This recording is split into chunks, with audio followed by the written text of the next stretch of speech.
ஏங்க நான் ஈவென்ட் போகிறேன், நான் வந்து ஆங்கரிங் பண்ணுறேன், நான் படம் நடிக்கிறேன், ஆட் ஷூட் பண்ணுறேன், அதை தாண்டி நான் ஃபாரின் ஈவெண்ட்ஸ் போகிறேன். இதுலேயும் வந்து இவருக்கு ஃபாரின்லேருந்து யாரோ காசு தராங்க. யாருங்க காசு தருவா அந்த காலத்தில்? என்கிட்ட ட்ரஸ்ட் கிடையாது, என்கிட்ட எந்த விதமான க்ரௌண்ட் பண்ணி ஆக்டிவிட்டிஸ் பண்ணுற எதுவுமே கிடையாது. நான் சொந்தமாக சம்பாதிக்கிறத மட்டும்தான், நான் டே நைட்டாக ஓடி சம்பாதிக்கிறதா பண்ணுறேன்.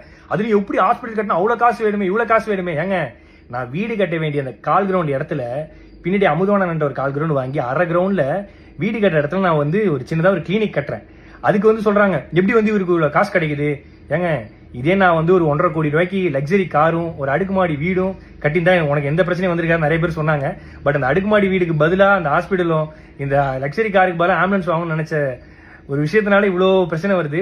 இப்போ கூட நான் வந்து எதுக்கு இந்த வீடியோ போடுறேன்னா, சரி ஓகே நேற்று இது முடிஞ்சிடும் நினைச்சேன். பட் இல்லை, இது வந்து முடிகிற மாதிரியே இல்லை. ஸோ அதனால தான் வந்து ஏன்னா நம்மளுடைய பேரை வந்து மக்கள்கிட்ட கலங்கடிக்கணுங்கிற ஒரு விஷயத்துக்காக இவ்வளோ விஷயங்கள் நடந்துட்டு இருக்கு. பரவாயில்ல, இப்போ நான் ஏன் வீடியோ போட்டேன்னா, இதை பார்த்து நிறைய மக்கள் வந்து நிறைய பசங்க வந்து ஐயோ இப்படிலாம் பண்ண இவ்வளோ பிரச்சனை இருக்குன்னு சொல்லிட்டு பின்வாங்கிடக்கூடாது. கடைசி வரைக்கும் அவங்களால முடிஞ்சது. ஏன்னா நம்மளை பார்த்து நிறைய பேர் பண்ணிட்டு இருக்காங்க. அதுலேயும் வந்து வீடியோ எடுத்து யூடியூப்ல போட்டு சம்பாதிக்கிறான். நான் வீடியோ எடுத்து இன்ஸ்டாகிராமில் தான் போடுறேன். இன்ஸ்டாகிராமில் போட்டால் காசு கிடையாது. யூடியூப் சேனல் வச்சிருந்தா தான் காசு. என் யூடியூப் சேனல் கிடையாது. ஆனால் என்னை பற்றி தப்பாக பேசி யூடியூப்ல போட்டு தான் ஒரு சிலர் காசு சம்பாதிச்சிட்டு இருக்காங்க சமீபமாக. ஸோ நான் என்ன சொல்றதுன்னு தெரியல. பார்த்துக்கலாம். எவ்வளோ வன்மத்தை தாண்டி வாழ வேண்டியதாக இருக்குன்னு இப்போ தான் தெரியுது. பிரச்சனை இருக்குன்னு தான் நல்லது பண்ணுறோம். ஆனால் நல்லது பண்ணுறதுலேயே ஒரு பிரச்சனை இருக்கான்னு கேட்டால் என்ன சொல்றதுன்னு தெரியல.